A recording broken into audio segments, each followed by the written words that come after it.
লিল্লাহে তাকবীর।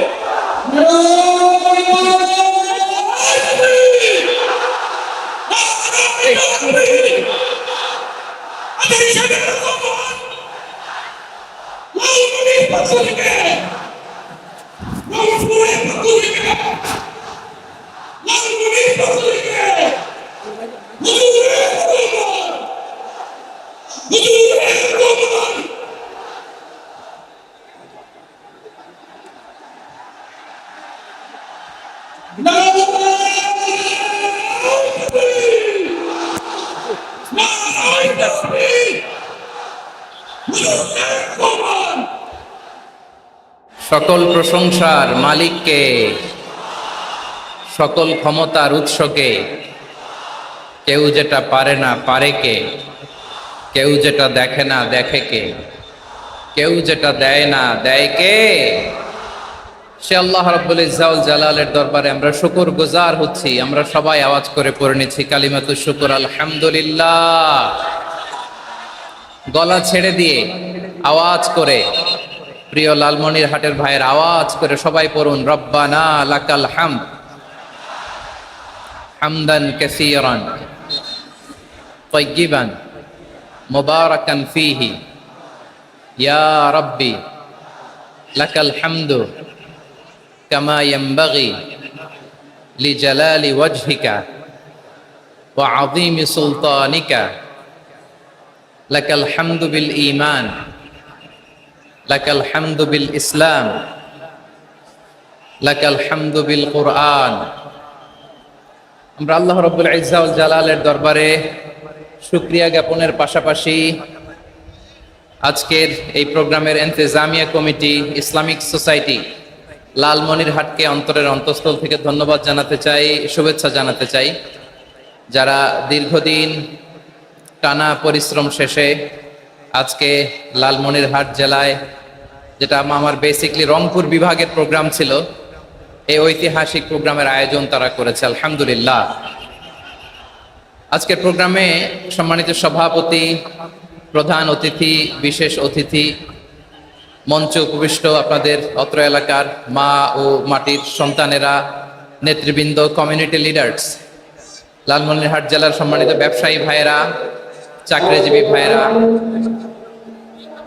ছাত্র ভাইয়েরা, ভলান্টিয়ার্স ভাইয়েরা এবং লালমনিরহাট জেলা স্টেডিয়ামে অবস্থানরত আমার মা এবং বোনেরা, আমি আপনাদের সবাইকে অন্তরের অন্তঃস্থল থেকে শুভেচ্ছা জানাতে চাই, ধন্যবাদ জানাতে চাই যে আপনারা এত চমৎকার একটি প্রোগ্রামের আয়োজন করেছেন।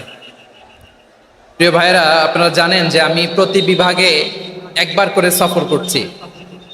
তো সেই সুবাদে রংপুর বিভাগের প্রোগ্রামটা আমি লালমনিরহাটে দিয়েছি এবং আমি আশ্বস্ত হয়েছিলাম যে লালমনিরহাটের প্রোগ্রাম খুবই গুছালো হবে, সুষ্ঠু হবে, শান্ত হবে। সেটার নমুনা আলামত আমি দেখতে পাচ্ছি, আলহামদুলিল্লাহ। সবাই খুবই সুশৃঙ্খল, লক্ষ লক্ষ তাওহীদি জনতা, পেছনে অনেকে জায়গা পায় নাই কিন্তু কোনো আওয়াজ নাই, সবাই দাঁড়িয়ে আছে। এলইডি স্ক্রিন আছে, আপনারা স্ক্রিনে দেখতে পাচ্ছেন, আলহামদুলিল্লাহ। আমি সবাইকে দেখতে পাচ্ছি, মাশাআল্লাহ মাশাআল্লাহ। শান্ত হয়ে আপনারা বসুন। অল্প কিছু সময় কথা বলার সুযোগ আমি পাবো, যেহেতু আমি হেলিকপ্টারে করে এসেছি। হেলিকপ্টারগুলোর আবার একটা পলিসি আছে, সানসেটের আগে, সূর্য ডোবার আগে তাদেরকে এয়ারপোর্টে আবার ল্যান্ড করতে হয়। এখানে 3:30টার মধ্যে আমাকে উঠে যেতে হবে। আমি যদি বারবার আপনাদেরকে থামাতে থাকি, শান্ত হতে বলি এবং এগুলোতেই যদি আমরা সময় নষ্ট করে ফেলি, তাহলে এই যে বিশাল মহাসমাবেশ, বিশাল আয়োজন, যেখানে 2-4টা আমি বার্তা দিতে চাই, এগুলো ব্যাহত হবে। লালমনিরহাটের ছেলেরা খুব ভদ্র, শান্তশিষ্ট। আসার পর থেকে আমাকে রিসিভ করা থেকে শুরু করে, স্টেজে আনা থেকে শুরু করে, এবং আলহামদুলিল্লাহ তরুণ জেনজি শ্রোতাদেরকে আমি দেখতে পাচ্ছি, তারা খুবই কোঅপারেটিভ। সহযোগিতা করার, কোঅপারেট করার, অ্যাসিস্ট করার মানসিকতা আমার ভাইদের আছে, আলহামদুলিল্লাহ আলহামদুলিল্লাহ। আমি চাইবো আমরা একটু নীরব, নিস্তব্ধ পরিবেশ তৈরি করার একটু চেষ্টা করব। প্রচন্ড রোদ, আপনাদের যেমন কষ্ট হচ্ছে আমারও কষ্ট হচ্ছে। ওনারা বলেছিল স্টেজকে সরাবে, উপরে পর্দা দিবে। আমি বললাম দরকার নাই, দরকার নাই। যে যেই পরিস্থিতিতে আছি আমরা বসি, শান্ত হইতে হবে। এখানে আমি শান্ত হইতে বলবো, ভলান্টিয়ার্সরা মাইক নিয়ে শান্ত হইতে বলবে, আমাদের সম্মানিত উপস্থাপক উনি শান্ত হইতে বলবে। এগুলোর অপেক্ষায় না থেকে নিজ দায়িত্বে আমরা সবাই শান্ত থাকি, যাতে লালমনিরহাটের এই প্রোগ্রাম একটা ইতিহাস হয়ে থাকে বাংলাদেশে, ঠিক কিনা বলেন? যখন আমি সময় দিব, শাউট করতে বলবো, নয়েজ করতে বলবো, তখন নয়েজ করতে হবে আওয়াজ করে। আর যখন কথা বলবো তখন একেবারে চুপ থাকতে হবে, একেবারে চুপ। মাশাআল্লাহ, হ্যাঁ ঠিক আছে, একেবারে চুপচাপ থাকতে হবে। ধুলা উড়ানো যাবে না, সামনে আগানো যাবে না। নিজের সুবিধা নিরাপত্তা বুঝতে হবে। এটা কোনো রাজনৈতিক সমাবেশ না, এখানে লাফালাফি, চিৎকার চেঁচামেচি, হাত দেখানোর দরকার নেই। হাত দেখানোর পর্ব শেষ। এখানেও ঠান্ডা হয়ে গেছে, মাশাআল্লাহ। হ্যাঁ মাশাআল্লাহ, আমাদের ভলান্টিয়ার্স ভাইরা, আমাদের স্বেচ্ছাসেবক ভাইরা, আইন শৃঙ্খলা রক্ষাকারী ভাইরা অনেক চেষ্টা করতেছে, মাশাআল্লাহ, very good. I am very happy to C this scenario, মাশাআল্লাহ, আলহামদুলিল্লাহ। আমি একটু দেখতে চাই যে রংপুর বিভাগের কে কোন জেলা থেকে আপনারা এসেছেন। কুড়িগ্রাম থেকে কারা এসেছেন দেখি, কুড়িগ্রাম। মাশাআল্লাহ মাশাআল্লাহ। আচ্ছা, গাইবান্ধা জেলার কে আসছেন? গাইবান্ধা, হ্যাঁ মাশাআল্লাহ। ঠাকুরগাঁও অনেকে আসছেন। দিনাজপুর জেলা থেকে, মাশাআল্লাহ। নীলফামারী, ঠিক আছে, ফি আমানিল্লাহ। পঞ্চগড় অনেক আসছে। রংপুর,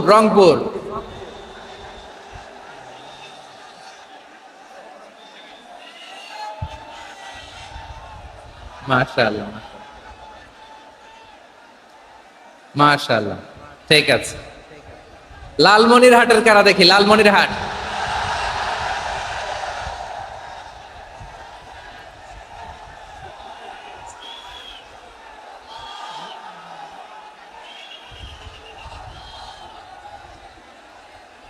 মাশাআল্লাহ মাশাআল্লাহ মাশাআল্লাহ।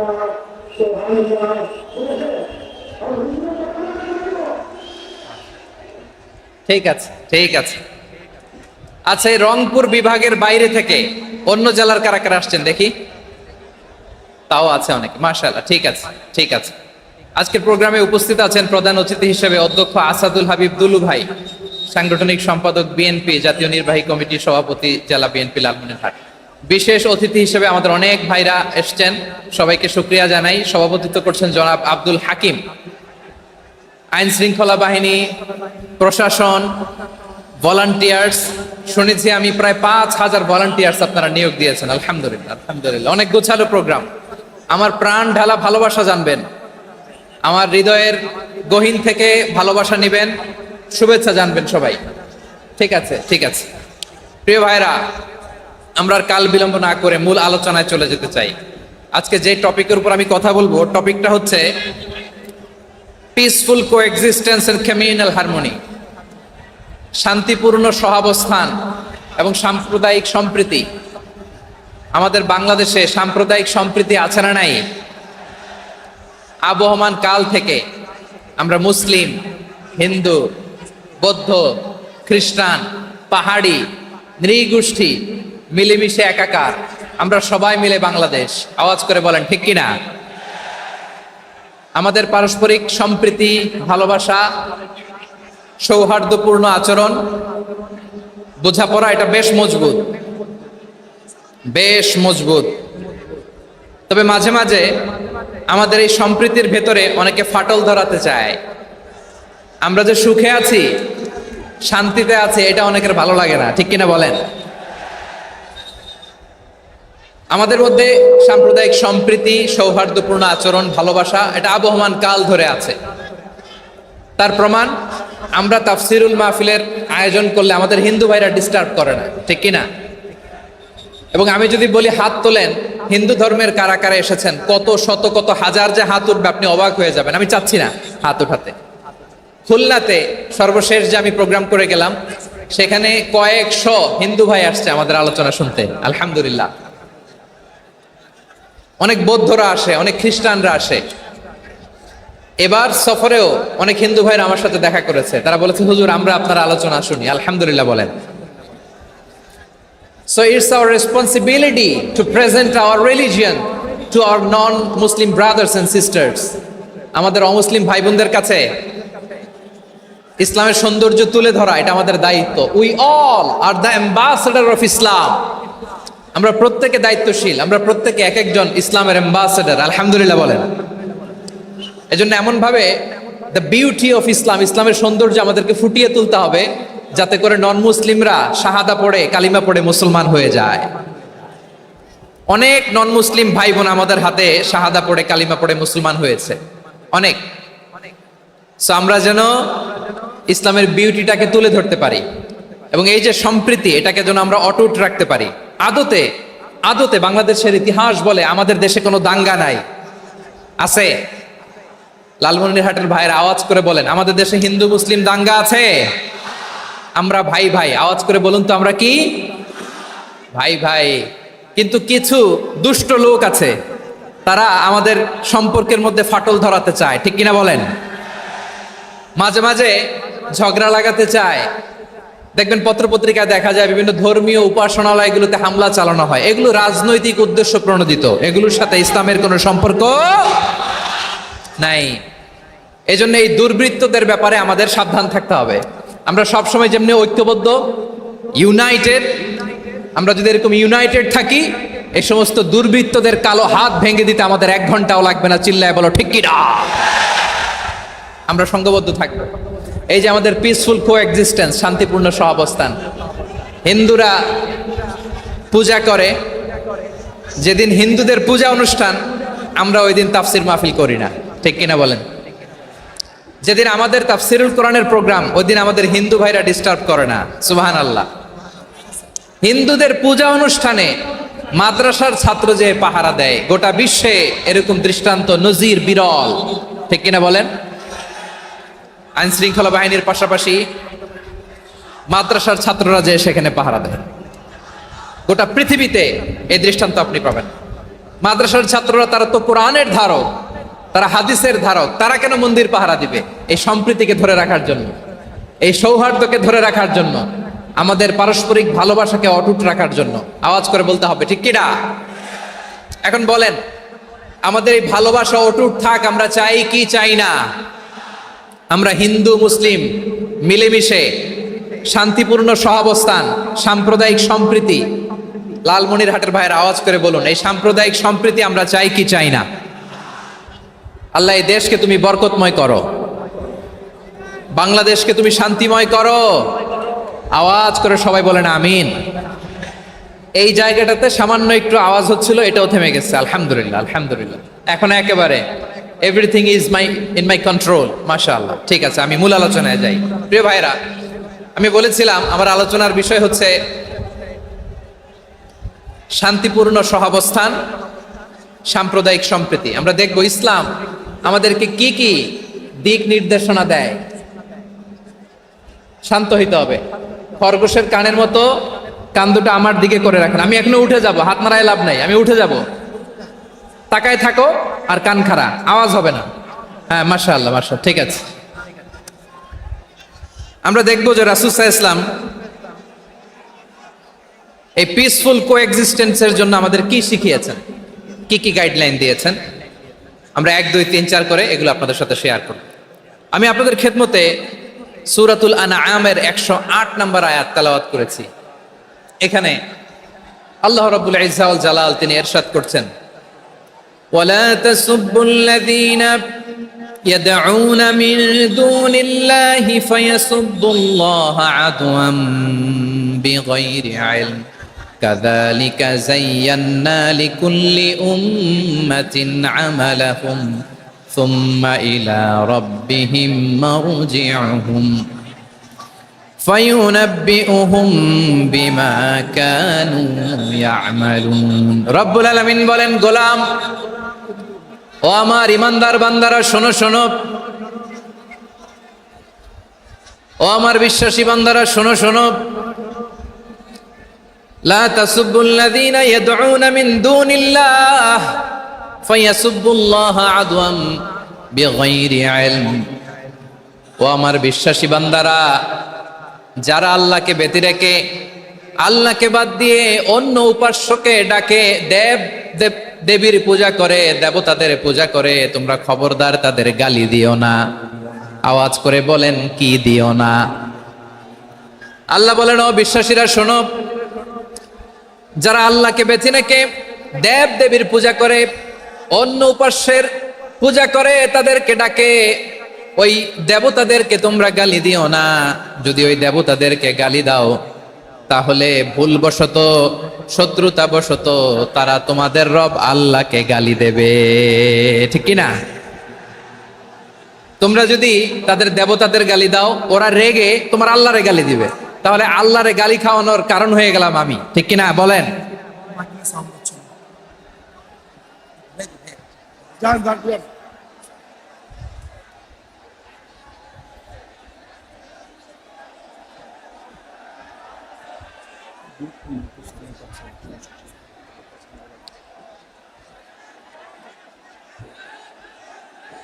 সম্মানিত ভাইয়েরা, এত বিশাল প্রোগ্রাম, মাইকের একটা সেটআপ থাকে, তারগুলো অনেক সময় নড়ে যায়, ধাক্কা ধাক্কিতে ডিসপ্লেস হয়, একটু ঝামেলা হবে।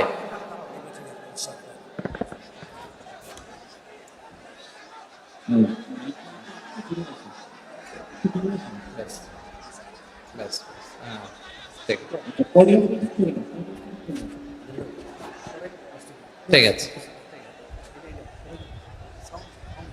একটু একটু সমস্যা হবে মাঝে মাঝে। আপনারা শান্ত থাকলে,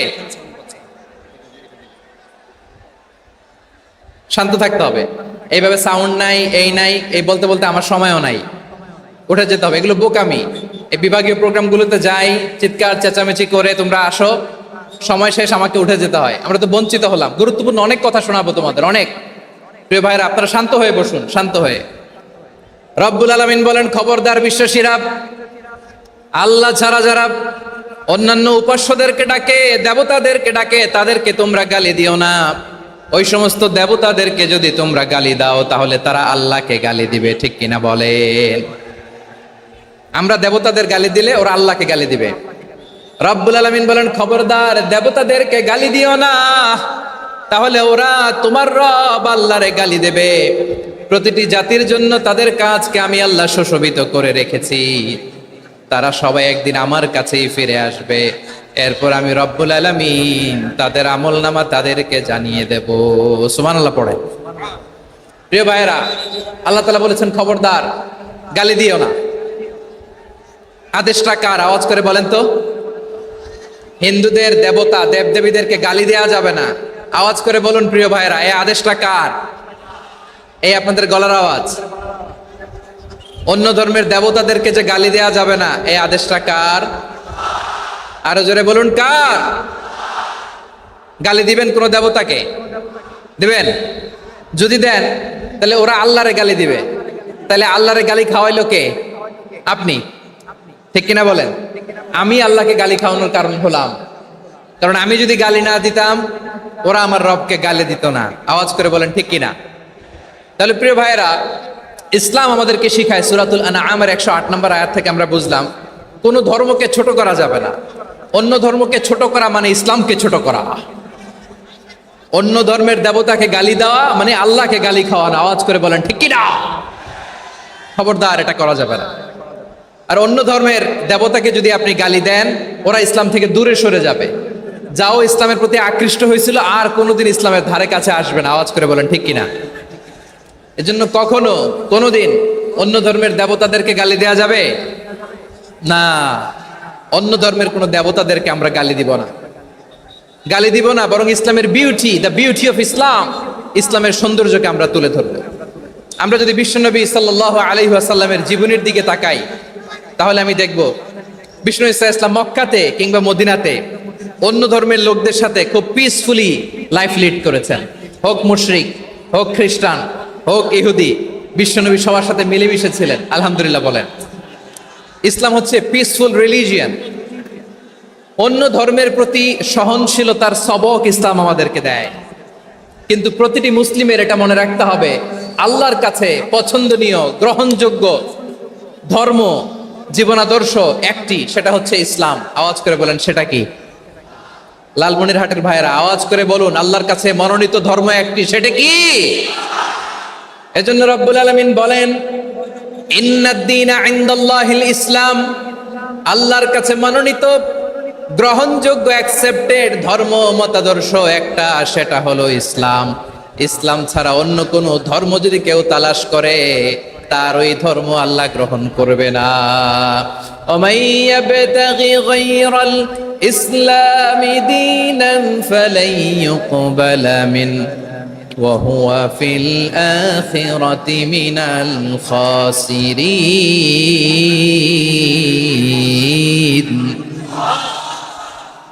Whoever seek anything except Islam, that won't be accepted from him, and he will be loser in the day of judgment. কিয়ামতের দিন ইসলাম ছাড়া কেউ যদি অন্য কোনো ধর্ম তালাশ করেছে দুনিয়াতে, তার এই মতাদর্শ গ্রহণ করা হবে না, and he will be loser. সে হবে লুজার, ক্ষতিগ্রস্ত, হাই হাই কোম্পানির ম্যানেজার। ওর আমও শেষ, সালাও শেষ। আওয়াজ করে বলেন ঠিক কি না? এজন্য ইসলাম পেয়ে আমরা খুশি না বেজার? প্রত্যেক নামাজ শেষে আমরা আল্লাহরে বলি, আল্লাহ রাদিতু বিল্লাহি রাব্বা ওয়া বিল ইসলামি দীনা ওয়া বি মুহাম্মাদিন নাবিয়ান ওয়া রাসূলা। ও আল্লাহ, তোমারে রব হিসেবে পেয়ে আমরা খুশি। ও আল্লাহ, ইসলামকে ধর্ম হিসেবে পেয়ে আমরা খুশি। বিশ্বনবীকে আমাদের রাসূল পেয়ে আমরা খুশি। ঠিক কিনা বলেন? ইসলাম ছাড়া অন্য কোনো ধর্ম আমরা গ্রহণ করব না। ঠিক কিনা বলেন? আল্লাহর কাছে অ্যাকসেপ্টেড রিলিজিয়ান একটা, সেটা ইসলাম। তো বিশ্বনবী সাল্লাল্লাহু আলাইহি ওয়াসাল্লাম মক্কাতে কিংবা মদিনাতে খুব পিসফুলি এক্সিস্ট করেছেন, যে কোনো ধর্মের সাথে মিলেমিশে চলেছেন। তার প্রমাণ আমরা যদি রাসূল সাল্লাল্লাহু আলাইহি ওয়াসাল্লামের বায়োগ্রাফির দিকে তাকাই, তাহলে দেখব তিনি মুশরিকদের সাথে পিস ট্রিটি করেছেন, শান্তি চুক্তি, পিস ট্রিটি, পিস এগ্রিমেন্ট। আপনারা হুদাইবিয়ার সন্ধির নাম শুনেছেন? আমার লালমনিরহাটের কলিজার টুকরা ভাইয়েরা, হুদাইবিয়ার সন্ধির নাম আপনারা শোনেন নাই? 6ষ্ঠ হিজরিতে বিষ্ণু ঈসা ইসলাম মুশরিকদের সাথে এই ট্রিটি করেছেন, চুক্তি। কাদের সাথে? মুশরিকদের সাথে। আমরা তো মুসলমান বসতে পারি না। আমরা দুই মুসলিম ভাই একসাথে বসে চা খেতে পারি না, গল্প করতে পারি না। বিষ্ণু ঈসা ইসলাম মুশরিকদের সাথে ট্রিটি করেছেন, হুদাইবিয়ার সন্ধি।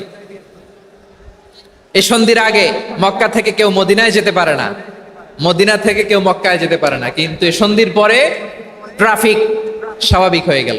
মক্কার লোকেরা মদিনায় আসতে পারে, মদিনার লোকেরা মক্কায় আসতে পারে। এটাকে বলে সুলহে হুদাইবিয়া, the peace agreement of Hudaibiya, শান্তি চুক্তি। আমরা পৃথিবীতে এখন অনেক শান্তি চুক্তির নাম শুনি, এগুলো সব the piece treaty of Hudaibiya থেকে কপি করা। আল্লাহু আকবার। তাহলে বিশ্বনবী সাল্লাল্লাহু আলাইহি সাল্লাম তিনি যে শান্তিপূর্ণ সহাবস্থানে বিশ্বাসী ছিলেন, মুসলমানেরা যে অন্য ধর্মের প্রতি সহনশীল, তার প্রমাণ হচ্ছে এই পিস ট্রিটি। শুধু তাই নয়, মাইকের সাউন্ডটা একটু বাড়াই দিতে হবে, খুব দুর্বল, একটু মজবুত করতে হবে, আর একটু ক্লিন করতে হবে, আর সবগুলা জায়গায় সাউন্ড যাচ্ছে কিনা একটু ক্রস চেক করতে হবে। হ্যাঁ, পাবেন দিচ্ছে। Mike operator is trying his level best, দিচ্ছে। মাইক অপারেটর যিনি আছেন, প্রতিটি জায়গায় প্রতিটি সাউন্ড বক্সে যেন আওয়াজ পাওয়া যায়, একটু ক্রস চেক করেন, সাউন্ডটাকে একটু স্ট্রং করে দেন। হ্যাঁ, ঠিক আছে, মাশাআল্লাহ। এদিকে তাকান, এদিকে। মক্কার পার্ট গেল, পিস এগ্রিমেন্ট করলেন, শান্তি চুক্তি। বিষ্ণু ঈসা ইসলাম মদিনায় যে কি করলেন? মদিনায় যে বিষ্ণু ঈসা ইসলাম মদিনা চার্টার করলেন, মদিনা সনদ, সাহিফাতুল মদিনা, এটার বলে মদিনা চার্টার। যে ওয়েস্টে, ইউরোপে, আমেরিকাতে তারা অনেক চার্টার করে, এই সব চার্টার মদিনা চার্টার থেকে কপি করা। আওয়াজ করে পড়েন সুবহানাল্লাহ। বিষ্ণু ঈসা ইসলাম মদিনায় গেলেন, মদিনাতে মুসলিম, মুশরিক, ইহুদি, এই তিন ধর্মের লোক মিলে সব স্টেক হোল্ডার যারা আছে সবাইকে নিয়ে বিষ্ণু ঈসা ইসলাম মদিনা চার্টার করলেন, মদিনা সনদ। পড়েন সুবহানাল্লাহ। শুধু তাই নয়, মক্কাতে বিশ্বনবী পিস এগ্রিমেন্ট করলেন, শান্তি চুক্তি মুশরিকদের সাথে। মদিনাতে যে বিশ্বনবী মদিনা চার্টার করলেন, মদিনা সনদ করলেন ইহুদিদের সাথে। আবার মদিনাতে বিশ্বনবী ইহুদিদের সাথে পিস ডায়ালগ করলেন, ইন্টারফেথ ডায়ালগ করলেন, আন্তধর্মীয় সংলাপ করলেন। যে সংলাপের মূল ভিত্তি ছিল তাওহীদ।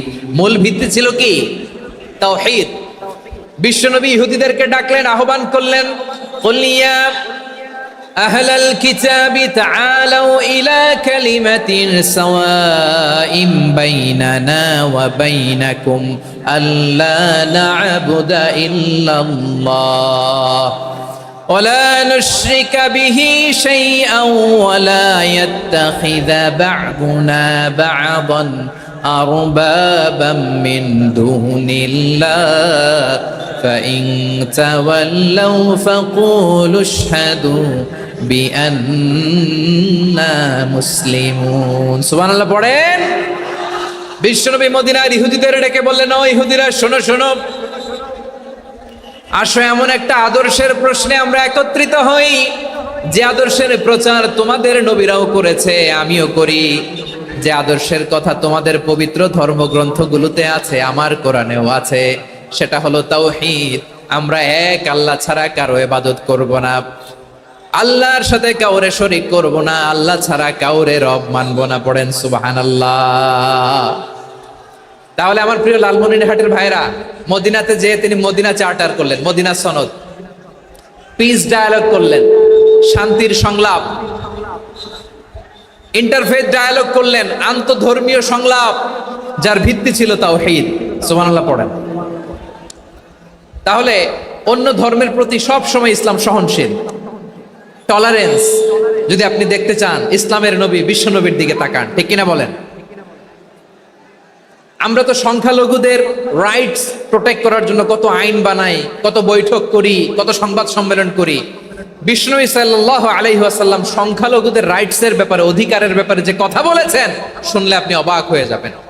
বিশ্বনবী বলেন, আলা মান যালামা মুআহাদান আও ইনতাকাসাহু আও কাল্লাফাহু ফাওকা তাআতিহি আও কাল্লাফাহু ফাওকা তাকাতিহি আও আখাযা মিনহু শাইআন বিগাইরি তিবি নাফসিন ওয়া আনা হাজিজুহু ইয়াউমাল কিয়ামা। খবরদার, জেনে রাখো, কেউ যদি কোনো সংখ্যালঘুর উপরে অত্যাচার করে, কোনো সংখ্যালঘুর প্রাপ্য থেকে যদি কেউ কাউকে ঠকায়, সংখ্যালঘুর উপর যদি কেউ কষ্ট দেয়, কোনো সংখ্যালঘুর সম্পদ যদি কেউ জোর করে কেড়ে নেয়, আমি কিয়ামতের দিন বিশ্বনবী ওই সংখ্যালঘুর পক্ষে আর ওই মুসলমানদের বিপক্ষে বাদী হয়ে দাঁড়াবো। সুবহানাল্লাহ বলতে পারলেন না? আল্লাহু আকবার।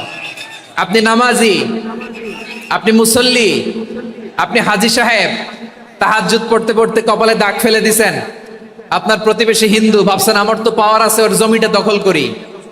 বিশ্বনবী বলেন, কিয়ামতের দিন ওই হিন্দুর পক্ষে তোর বিরুদ্ধে আমি বাদী হয়ে দাঁড়াবো। পৃথিবীর কোন ধর্মে এরকম স্টেটমেন্ট পাবেন? পাবেন? আপনি ভাবছেন আপনি নামাজ পড়লে হাজী সাহেব কপালে দাগ ফেলাই দিলে আপনি সেলসেলায় জান্নাতে চলে যাবেন না? খবরদার। বিশ্বনবী বলেন, কোন সংখ্যালঘুর উপর যদি কেউ আক্রমণ করে, তার প্রাপ্য তাকে না দিয়ে যদি তাকে ঠকায়, তার উপর জুলুম করে, তার সম্পদ যদি কেড়ে নেয়, আমি নবী, তুমি মুসলিম হইতে পারো, মুসল্লি হইতে পারো, তার পক্ষে তোমার বিপক্ষে আল্লাহর দরবারে বাদী হয়ে দাঁড়াবো।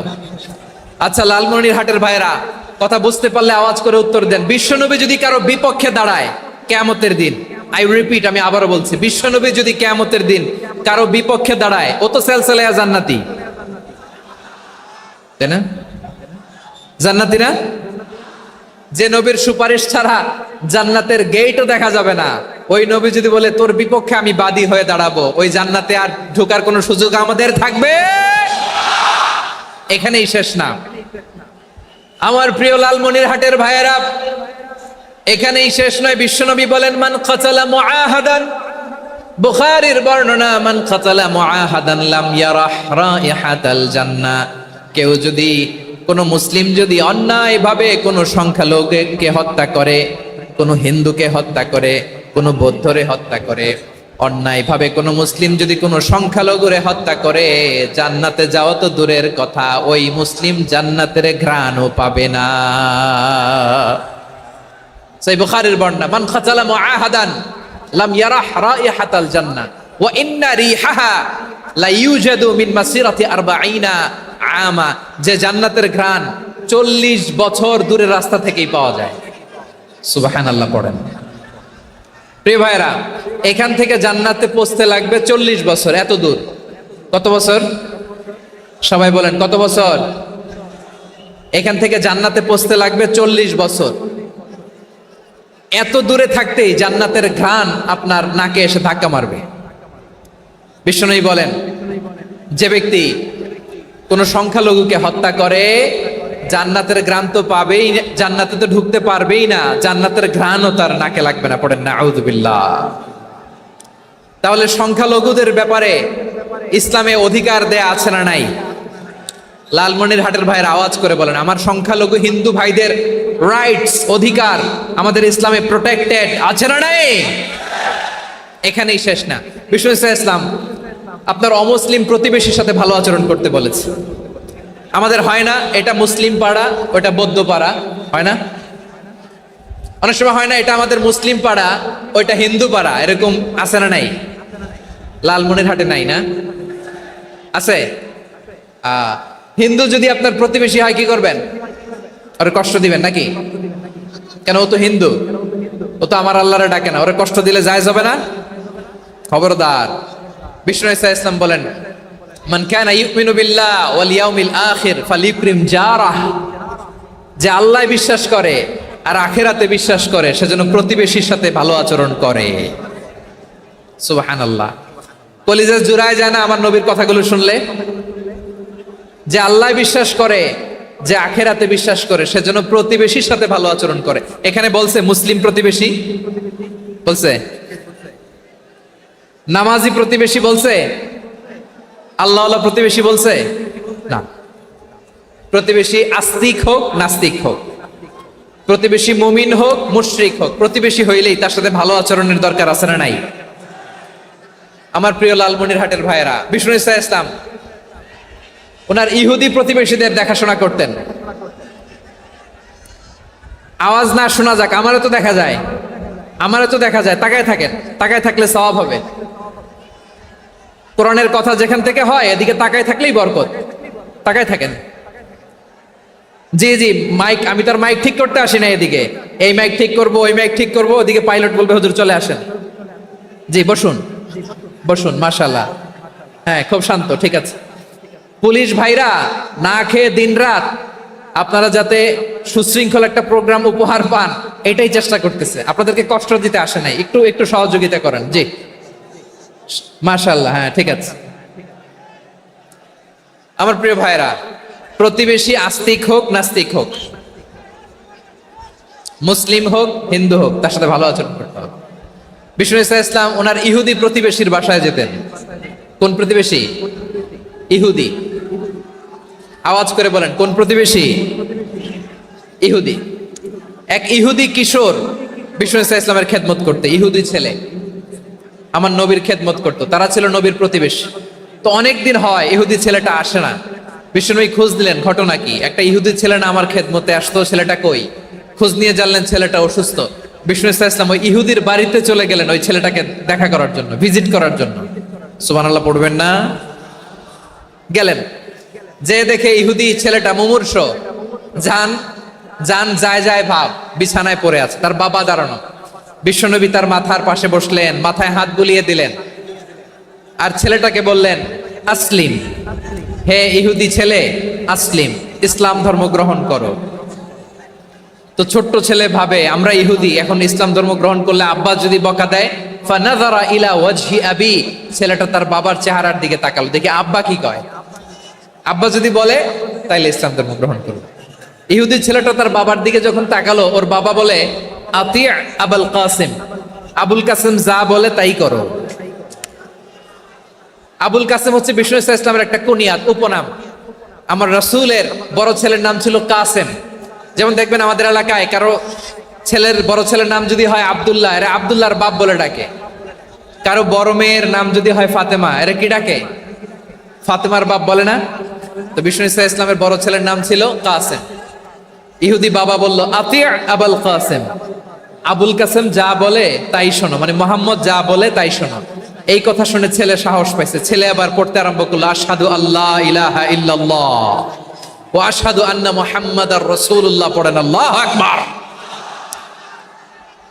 বিশ্বনবীর আহ্বান শুনে ওই আহ্বানে সাড়া দিয়ে ইহুদি ছেলে শাহাদা পড়ে মুসলমান হয়ে গেল। তার হৃদয়টার ইমানের নূর দিয়ে আলোকিত করে দিল কে?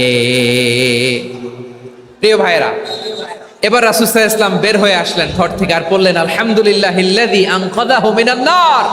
প্রশংসা সে আল্লাহর, যে আল্লাহ জাহান্নামে চলে যাচ্ছিল প্রায় এমন একটা লোককে মুহূর্তের মধ্যে কালেমায়ে শাহাদাতের বদৌলতে জান্নাতি বানায় দিলেন। আওয়াজ করে পড়েন সুবহানাল্লাহ। এই হাদিস থেকে আমরা কি শিখলাম? What is the moral of the story? এক নম্বর স্টোরি হলো, প্রতিবেশী ইহুদি হোক হিন্দু হোক, যাবেন, সুসম্পর্ক রাখবেন, উপহার দিবেন, বিপদে পাশে দাঁড়াবেন, তাইলেই তো আপনাদের প্রতি, মুসলমানদের প্রতি তারা আকৃষ্ট হবে, ঠিক কিনা বলেন? আপনি যদি হিন্দুদের সাথে বৌদ্ধদের সাথে নাই মিশেন, নাস্তিকের কাছে নাই যান, তো ইসলামের সৌন্দর্যটা ওরা বুঝবে কেমনে? আমার অনেক হিন্দু পরিচিত ভাই আছে, ওরা আমাদের ইফতারির প্রোগ্রামে এসে একসাথে ইফতারি করে। অনেক মদখোর আমার সাথে বসে একসাথে ডিনার করে, হাফ প্যান্ট পরা, গলায় স্বর্ণের চেইন, হাতে স্বর্ণের ব্রেসলেট, আইসা আমার সাথে ডিনার করছে, আছে এরকম। গাঁজাখোর, আমি বলি আসো, welcome welcome to my dinner, আসো বসো। বসলেই তো আমি ওর ডিএনএ, চিন্তার ডিএনএ চেঞ্জ করে দেওয়ার সুযোগ পাবো। চিল্লায় বলো ঠিক কি না? আসতে হবে আমার কাছে। Our door is open, the door of Islam is open 24/7। সব সময় আমাদের ইসলামের দরজা আমার অমুসলিম ভাইদের জন্য খোলা আছে না নাই? এই হাদিস থেকে দুইটা শিক্ষা। এক নম্বর শিক্ষা, প্রতিবেশী মুসলিম হোক অমুসলিম হোক, যান, অসুস্থ হইলে একটু আপেল নিয়ে যান, আঙ্গুর নিয়ে যান, কমলা নিয়ে যান, তাদের সাথে ভালো আচরণ করেন। ইসলামের বিউটি দেখে, সৌন্দর্য দেখে অবাক হবে, নসিব ভালো হলে কোনোদিন কালিমা পড়ে মুসলমান হয়ে যাবে, ঠিক কিনা বলেন? তাহলে অমুসলিমের সাথে ভালো সম্পর্ক। বিশ্বনবী ইহুদির বাড়িতে গেলেন, ইহুদির বাড়ি, আর আমার মুসলমান ভাই আমার কাফের বলে, এরকম আছে না নাই? মুসলিমরা দেখতে পারে না, সহ্য করতে পারে। বিশ্বনবী সাল্লাল্লাহু আলাইহি ওয়াসাল্লাম ইহুদির বাড়িতে গেলেন, এটা একটা শিক্ষা। আরেকটা শিক্ষা হলো, ভাইরা ধাক্কা মেরে এসে সামনে এসে কি লাভ? প্রোগ্রাম তো শেষ হচ্ছে, এখনই শেষ হচ্ছে। তো এই যে আমাদের বকশি ভাই ওয়াদা নিল, হাত তোলালো, মিম বলে এত কথা বললো, তো আমি জেলায় জেলায় যে খালি হাত নাড়াই তোমাদের জন্য নাকি? হ্যাঁ, হাত নাড়াই শুধু। এই ধাক্কাইতে ধাক্কাইতে এদিকে এসে হাত নাড়াইতেছে, হয়েছে তো, দেখলাম তো, ঠিক আছে, মাশাআল্লাহ, অনেক সুশৃঙ্খল, অন্যান্য যে কোনো জেলার চেয়ে অনেক সুশৃঙ্খল। আমার দিকে তাকাও, আমার দিকে তাকাও, ঠিক আছে। এই যে দাঁড়িয়ে আছে, একটা ছেলে নড়ে না, দেখছেন? মাশাআল্লাহ মাশাআল্লাহ মাশাআল্লাহ। হ্যাঁ, এইভাবেই। আর কয়েকটা মজাদার কথা আছে, শোনো। এই হাদিস থেকে আমাদের শিক্ষা হলো, আমার প্রতিবেশী যেই ধর্মের হোক আমি সম্পর্ক রাখবো। অসুস্থ হলে যাব, কি বলেন ভাইরা? যাবেন না? যাবেন না আপনারা? আচ্ছা, 2 নম্বর শিক্ষা হলো, বিষ্ণু ইসা ইসলামের খাদেম ছিল ইহুদি, এতদিন খেদমত করলে একদিনও বিশ্বনবী ওরা কালিমার দাওয়াত দেয় নাই। কারণ কি? বিশ্বনবী একটা ভালো সময়ের অপেক্ষা করতেছিলেন, প্রপার টাইমিং। দাঈর কাজ হচ্ছে দাঈ ইলাল্লাহ, সে হচ্ছে সুযোগ সন্ধানী। দাঈ সুযোগ খোঁজে, কখন দাওয়া দিলে ব্যাটে বলে হবে, ঝোপ বুঝে কোপ মারে, ঠিক কিনা বলেন? বিষ্ণু ইসলাম ভালো সময়ের অপেক্ষা করতেছিলেন, দেখি ভালো সময় আসুক আসুক আসুক আসুক। আস্তে আস্তে এমন সময় আসছে, ছেলে এবার মুমূর্ষ। অসুস্থ ব্যক্তির হৃদয় অত্যন্ত নরম থাকে। হসপিটালে যখন কেউ যায় তার হৃদয়টা বড্ড নরম থাকে, মৃত্যুর ভয়ে তার অন্তরটা নরম থাকে, ঠিক কিনা বলেন? এই প্রপার টাইমিং এর অপেক্ষা করতেছিলেন। যখনই টাইমিং পেয়েছেন, দাওয়াত দিলেন, পড়ো লা ইলাহা ইল্লাল্লাহ, সুবহানাল্লাহ পড়েন সবাই। তাহলে ইসলাম অমুসলিম প্রতিবেশীর সাথে ভালো আচরণ করতে বলে। ইসলাম অমুসলিম মাতা পিতার সাথেও ভালো আচরণ করতে বলে। মাতা পিতা যদি অমুসলিম হয়, তারা ফেলে দিতে পারবেন?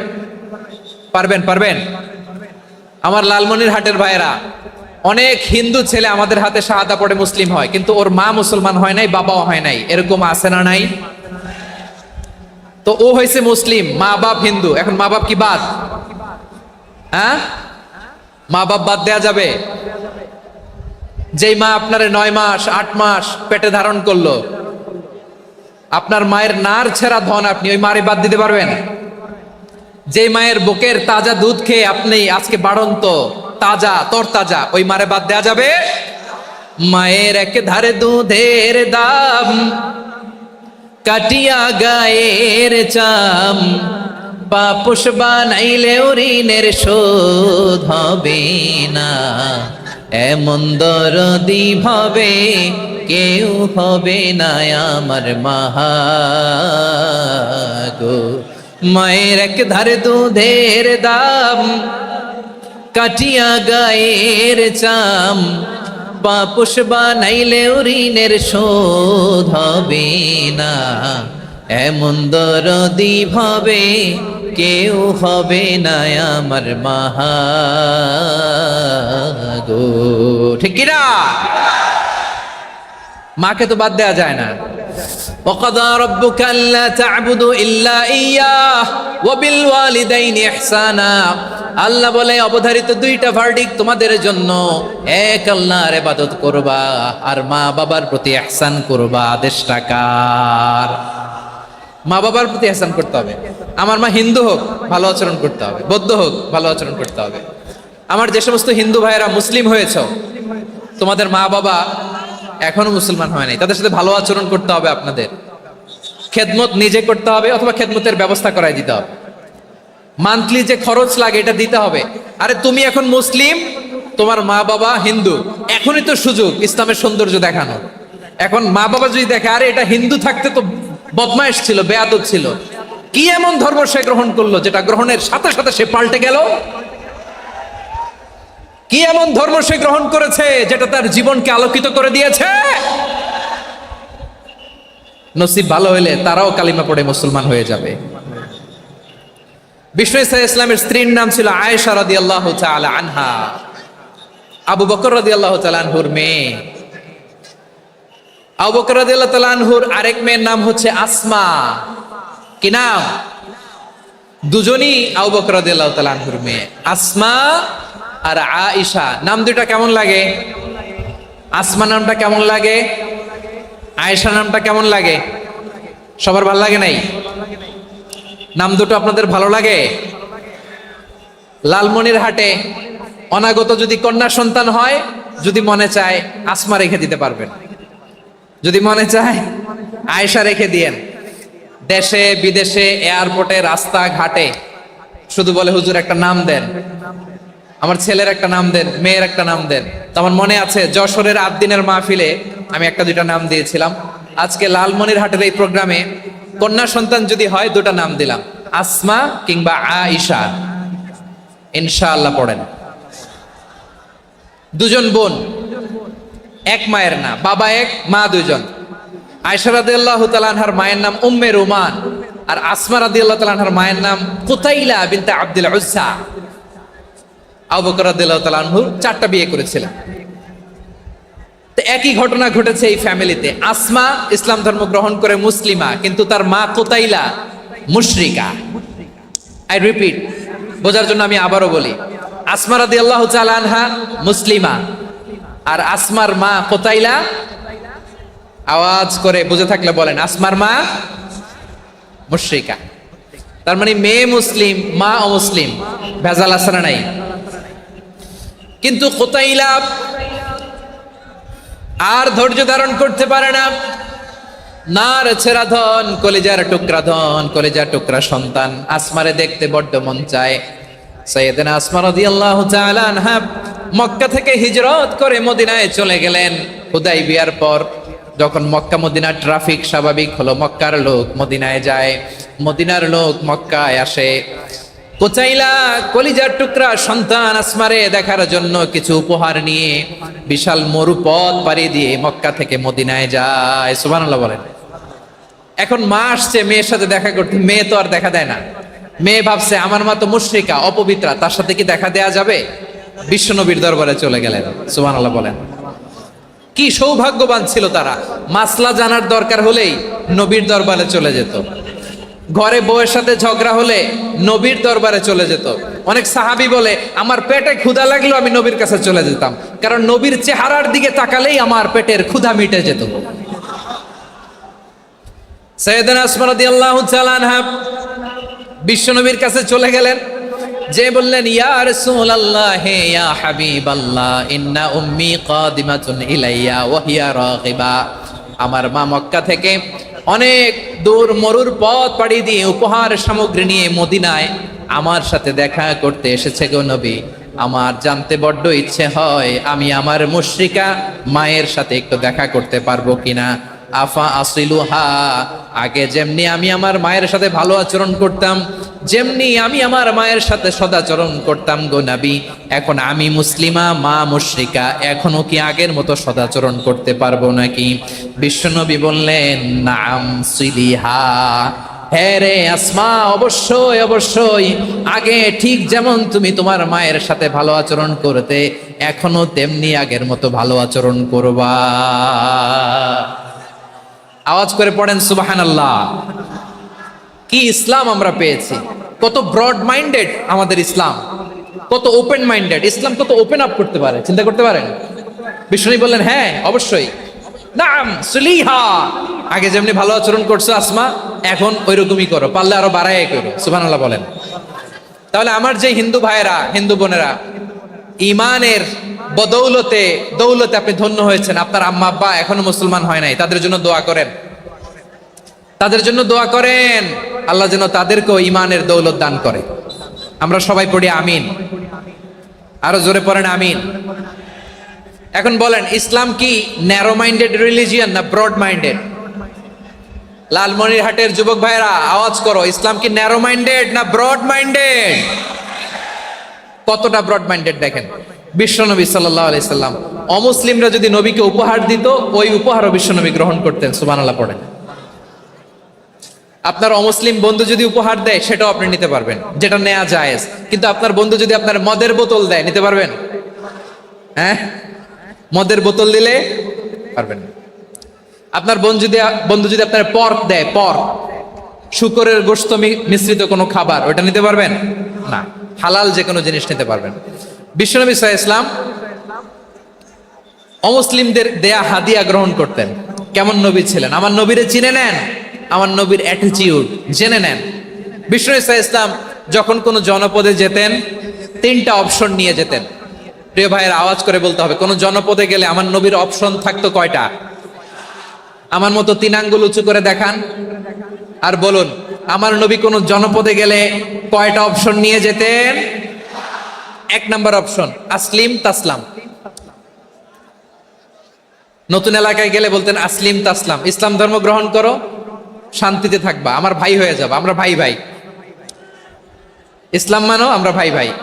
অপশন নাম্বার কত? 1। যদি বলে না ইসলাম মানবা না, ওকে, অপশন নাম্বার 2, মুসলিম হওয়ার দরকার নাই, লা ইকরাহা ফিদ্দিন, ইসলামে কোনো বাড়াবাড়ি নাই। খ্রিস্টান আছো থাকো, বৌদ্ধ আছো থাকো, ইহুদি থাকতে চাও থাকো, কিন্তু আমরা যেহেতু রিজিওনাল সুপার পাওয়ার, আমাদের আন্ডারে থাকো, ট্যাক্স দিয়া থাকো, এটার বলে জিজিয়া। আলেম যারা আছেন বুঝবেন, এটার আরবিতে কি বলে? জিজিয়া। You pay us the tax, we will give you the security. তোমরা ট্যাক্স দিবা, আমরা সিকিউরিটি দিব, আমাদের আওতায় থাকবা, কেউ তোমাদেরকে আক্রমণ করতে পারবে না, আমরা নিরাপত্তা দিব। সুবহানাল্লাহ বলেন। এটা অপশন নাম্বার কত? আচ্ছা, বুঝে থাকলে বলেন, 1 নাম্বার অপশন কি ছিল? ইসলাম। ইসলাম মানো, শান্তিতে থাকবা, ভাই ভাই, আমরা ভাই ভাই। অপশন নাম্বার 2, ট্যাক্স দাও, আমরা নিরাপত্তা দিব, মুসলিম হওয়া লাগবে না। এখন 1 নাম্বারও মানে না, 2 নাম্বারও মানে না, মুসলিম হবো না, ভালো, খ্রিস্টান থাকো, ট্যাক্স দাও, আমরা সিকিউরিটি দিব না, এইটাও মানি না। বিষ্ণু বলেন, তাহলে তলোয়ার আমাদের আর তোমাদের মাঝে ফয়সালা করবে। মুসলিমও হবো না, ট্যাক্স দিবা, নিরাপত্তা দিব, আমরা সুপার পাওয়ার, আমাদের আন্ডারে থাকবে, এইটাও না। তাহলে তোমাদেরকে তো আমরা বিশ্বাস করতে পারি না, কখন না কখন বিশ্বাসঘাতকতা করো, কার সাথে মিলে হাত মিলাও, তলোয়ার আমাদের মাঝে ফয়সালা করবে। তখন তিনি জেহাদের সশস্ত্র সংগ্রামের ঘোষণা দিতেন। সুবহানাল্লাহ পড়েন। দেখেন, পশ্চিমারা জেহাদকে এইভাবে চিত্রায়িত করে না। ওরা জেহাদ বলতে বুঝায় তলোয়ার, হাত কাটো, গলা কাটো, না, জেহাদ সশস্ত্র সংগ্রাম 3 নম্বরে। অধিকাংশ ক্ষেত্রেই বিশ্বনবীর সুন্দর আচরণ দেখে, আরে আমার নবীর যে নুরানি চেহারা, অনেকে তো কেবল সিরেফ চেহারাটা দেখেই কালিমা পড়ে মুসলমান হয়ে গিয়েছে। যারা মুসলিম হয় নাই, তারা তাদের ইসলামেই বলবৎ ছিল, ট্যাক্স দিয়ে ইসলামের আন্ডারে ছিল। যারা এটাও মানে নাই ওইটাও মানে নাই তাদের বিরুদ্ধে জেহাদ। বিষ্ণু ইসলাম সপ্তম হিজরিতে যখন খায়বার বিজয়ের পরে ইসলাম রিজিওনাল সুপার পাওয়ার হিসেবে আত্মপ্রকাশ করলো, বিশ্বনবী চিঠি লিখলেন অন্যান্য সুপার পাওয়ারের কাছে, রাষ্ট্রীয় চিঠি লেখে এক রাষ্ট্রপ্রধান আরেক রাষ্ট্রপ্রধানের কাছে, ঠিক কিনা বলেন? জানেন না আপনারা? এই যে 24-এর ছাত্র নাগরিক অভ্যুত্থানে, এই অভ্যুত্থান যখন শুরু হয় আমি তখন সাউথ আফ্রিকাতে, একটা স্ট্যাটাস দিয়েছিলাম, কোটা নয় গোটা দেশ সংস্কার করা লাগবে। শুধু বাংলাদেশ নয়, সারা বিশ্বের বাংলা ভাষাভাষী লোকেরা এই আন্দোলনের সাথে সমর্থন তারা করেছে, এটাকে সাপোর্ট করেছে, তারা সমর্থন দিয়েছে।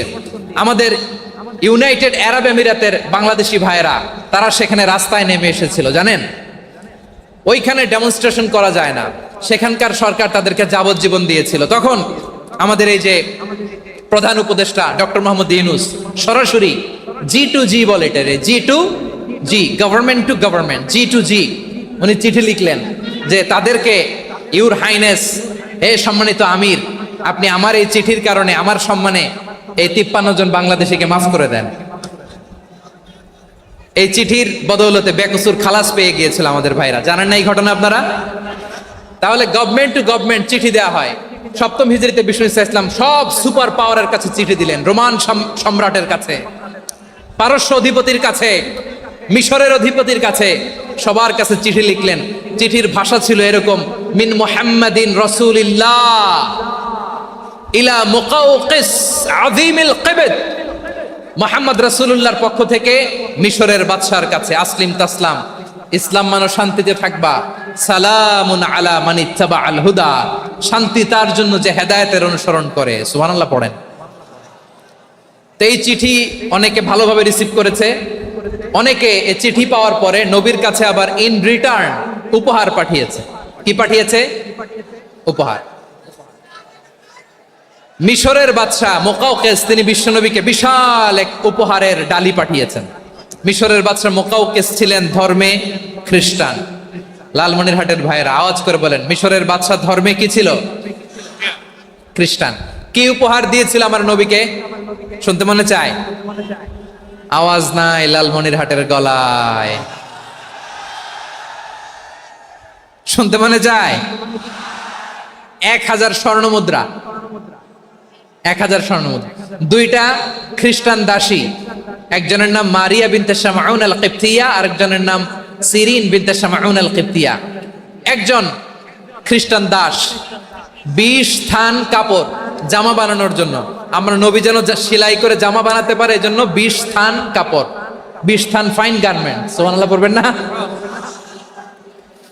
এরপরে একটা গাধা যেটার নাম ছিল উফাইর, আর একটা খচ্চর, এটার নাম ছিল দুলদুল। খচ্চর চিনেন? গাধা আর ঘোড়ার ক্রসিং এ যে প্রাণীটা দুনিয়াতে আসে ওটার খচ্চর বলে। তো এই যে সুপার পাওয়ার খ্রিস্টান বাদশার কাছে নবী চিঠি লিখলেন, ওই খ্রিস্টান বাদশা আমার নবীকে উপহার দিল, বিশ্বনবী এই উপহারগুলো সানন্দে গ্রহণ করেছে। সুবহানাল্লাহ পড়বেন না? তাহলে অমুসলিম কেউ যদি আপনাকে উপহার দেয়, হালাল উপহার হলে আপনি গ্রহণ করতে পারবেন। অনুরূপভাবে পারস্যের বাদশা, রোম সম্রাট বিশ্বনবীকে উপহার পাঠিয়েছেন, আমার নবী সবগুলো উপহার গিফট গ্রহণ করেছেন। সুবহানাল্লাহ বলেন। তাহলে প্রিয় লালমনিরহাট আওয়াজ করে বলুন, ইসলাম কি ন্যারো মাইন্ডেড রিলিজিয়ন না ব্রড মাইন্ডেড? আম্মাজান আয়েশার কাছে মাসালা জানতে চায় মেয়েরা, হে আম্মাজান, অগ্নি উপাসকেরা তাদের ঈদের দিন নওরোজের সময় আমাদেরকে পাখি দেয়, নেওয়া যাবে? উনি বললেন, ওরা জবাই করে দিলে নেওয়া যাবে না, কিন্তু ওরা যদি ফলমূল এরকম খাবার দেয় এগুলো নেওয়া যাবে। তার মানে অমুসলিমদের দেয়া উপহার এটা গ্রহণ করা যায়। সুবহানাল্লাহ বলেন। শুধু তাই নয়, বিষ্ণু ঈসা ইসলাম অমুসলিমদের সাথে আর্থিক লেনদেনও করেছেন, ফিনান্সিয়াল ডিলিং করেছেন। অমুসলিমদের সাথে প্রয়োজনে আপনি ফিনান্সিয়াল ডিলিং করতে পারবেন। আমরা প্রায় দেখি বাজারের মিষ্টির দোকানগুলো আমার হিন্দু ভাইদের। লালমনিরহাটে মিষ্টির দোকান, দইয়ের দোকান কারা চালায়? হিন্দুরা চালায় না? তারপরে যে বারবার শপ, চুল কাটে যে নাপিত, অধিকাংশ নাপিতের দোকানে কারা? আমার হিন্দু ভাইরা। তা আপনি চুল কাটতে পারবেন কিনা? পারবেন কিনা বলেন? পারবেন। তার দোকান থেকে দই মিষ্টি কিনতে পারবেন কিনা? হ্যাঁ, আমার মুসলিম ভাইয়ের দোকান থাকলে ওইটারে আমি বেশি প্রায়োরিটি দিব, ঠিক কিনা? কিন্তু যদি তাদের সার্ভিস নিতে চান, প্রোডাক্ট নিতে চান, পারবেন। তার দলিল সহিহ বুখারী, আম্মা জান আয়েশা রাদিয়াল্লাহু তাআলা আনহা বলেন, ইশতারা রাসূলুল্লাহ সাল্লাল্লাহু আলাইহি ওয়াসাল্লাম মিন ইয়াহুদিয়িন তুআমান ওয়া রাহানাহু দিরআহু মিন হাদিদ। রাসূল সাল্লাল্লাহু আলাইহি ওয়াসাল্লাম এক ইহুদির কাছ থেকে, কার কাছ থেকে? সবাই বলে নাই, কার কাছ থেকে? আমার নবী, পেয়ারা নবী এক ইহুদির কাছ থেকে জব কিনেছিল, জব, বার্লি, যেটা দিয়ে রুটি বানায়। ওই জবের দাম দেওয়া টাকা পয়সা নবীর কাছে ছিল না, ফলে নবী ওনার একটা পোশাককে মর্গেজ রেখেছিলেন, মর্গেজ, বন্ধক, যে এখন এটার দাম দিতে পারবো না, কয়েক কেজি বার্লি নিয়ে যাই আর বন্ধক হিসেবে আমার জামাটা রেখে গেলাম, যেদিন দাম দিব ওই দিন জামাটা ছুটাই নিয়ে যাও। সুবহানাল্লাহ পড়বেন না? বাকিতে নিছিলেন, বাকিতে। দিরআহু মিন হাদিদ, লোহার তৈরি বর্ম, মানে যুদ্ধের পোশাক, লোহা দিয়ে বানানো। বিশ্বনবী বললেন, কয়েক কেজি জব দাও, টাকাটা পরে দিব, এখন টাকা নাই, বন্ধক হিসেবে, মর্গেজ হিসেবে আমার জামা রেখে গেলাম, যখন টাকা দিব জামা ছুটায় নিব। আওয়াজ করে বলতে হবে সুবহানাল্লাহ। এ থেকে বোঝা গেল অমুসলিমদের সাথে ফিনান্সিয়াল ডিলিং করা যায়, অর্থনৈতিক লেনদেন করা যায়, কেনাবেচা করা যায়, প্রোডাক্ট কেনা যায়। এমনকি আমাদের মসজিদে নববীতে বারান্দায় আপনার একটা অটোমেটিক ফ্লাইং আমব্রেলা দেখছেন? সূর্য যখন বাড়ে মসজিদে নববীর বারান্দায় ইয়ার্ডের মধ্যে অটোমেটিক্যালি কিছু আমব্রেলা আছে, সাঁ করে খুলে যায়, আর সূর্যের তাপ লাগে না। আবার সন্ধ্যাবেলায় এই আমব্রেলাগুলো ওরা ক্লোজ করে ফেলে, দেখেন নাই না? দেখছেন? এই মসজিদে নববীকে সর্বোচ্চ উন্নত মানের কনস্ট্রাকশন ইনফ্রাস্ট্রাকচারে ডেভেলপ করার জন্য কর্তৃপক্ষ কিছু অমুসলিম ইঞ্জিনিয়ারের, ডিজাইনারের সহায়তা নিয়েছিল। সুবহানাল্লাহ বলেন। কোন দলিলের ভিত্তিতে? এই দলিলের ভিত্তিতে যে বিষ্ণু ঈসা ইসলাম অমুসলিমদের সাথেও লেনদেন করেছেন। আওয়াজ করে বলতে হবে আল্লাহু আকবার। শুধু তাই নয়, ইন কেস অফ ইমার্জেন্সি, প্রয়োজনে ইসলামের খাতিরে, ইসলামকে সামনের দিকে এগিয়ে নিয়ে যাওয়ার জন্য অমুসলিমদের সাপোর্ট নেওয়া জায়েজ আছে। সুবহানাল্লাহ বলেন। অমুসলিমদের সাপোর্ট নেয়া, তাদের থেকে অর্থ নেয়া, পলিটিক্যাল সাপোর্ট, পলিটিক্যাল অ্যাসাইলাম নেওয়া জায়েজ আছে। আমাদের অনেক বিশ্ববরেণ্য দায়ীরা আমেরিকায় অস্থায়ীভাবে অ্যাসাইলাম নিয়ে থাকে, নিজের দেশে গেলে ফাঁসিতে ঝুলাই দিবে। যুগ যুগ ধরে দায়ীদের উপরে এরকম অত্যাচার আর নির্যাতন আছে না নাই?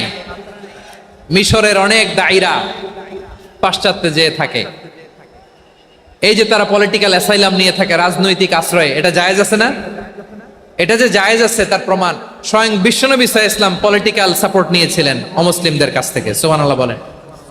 খুব মজাদার একটা ঘটনা শুনবেন, আপনাদের আগ্রহ দেখতে পেলেন, হৃদয়টা ভেঙে খান খান।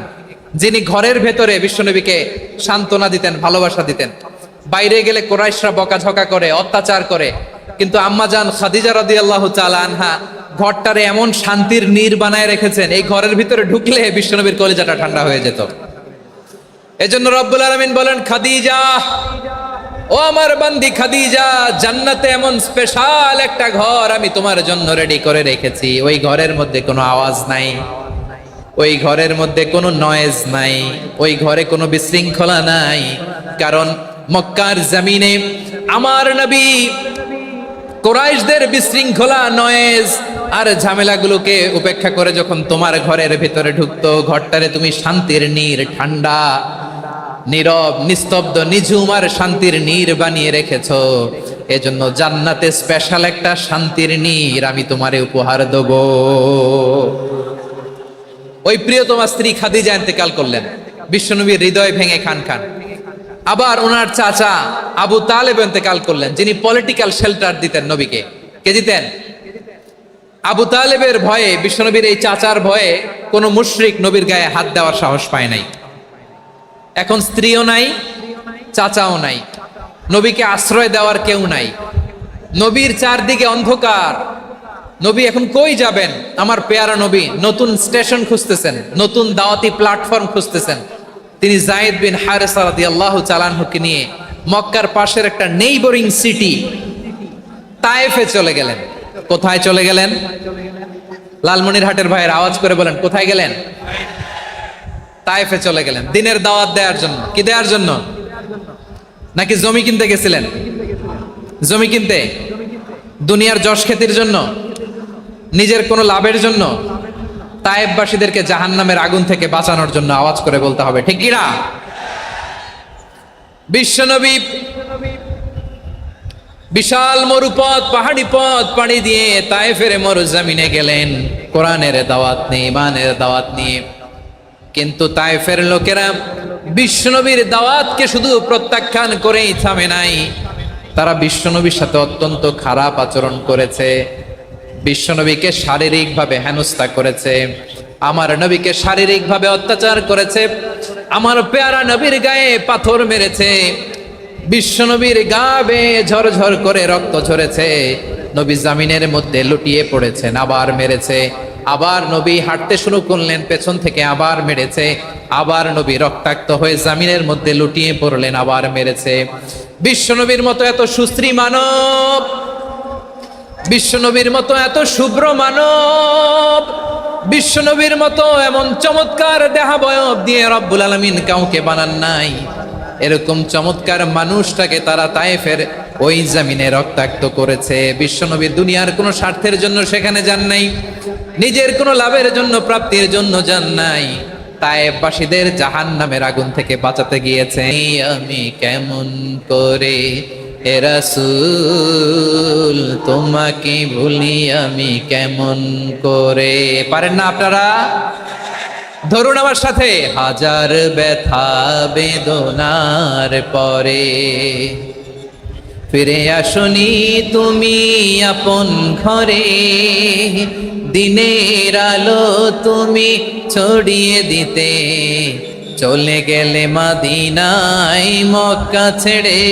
হে রাসূল তোমাকে ভুলি আমি কেমন করে, হে রাসূল তোমাকে ভুলি আমি কেমন করে। ঠিক কিনা বলে? প্রিয় ভাইরা, তায়েফের ছেলেরা নবীকে রক্তাক্ত করলো। আমার নবী কই যাবে? কই যাবে? মক্কায় জায়গা নাই, তায়েফে জায়গা নাই। তায়েফ থেকে ভারাক্রান্ত মন নিয়ে আমার নবী মক্কায় ফিরে আসলেন। বিশ্ব নবী মক্কায় ঢুকতে পারেন না।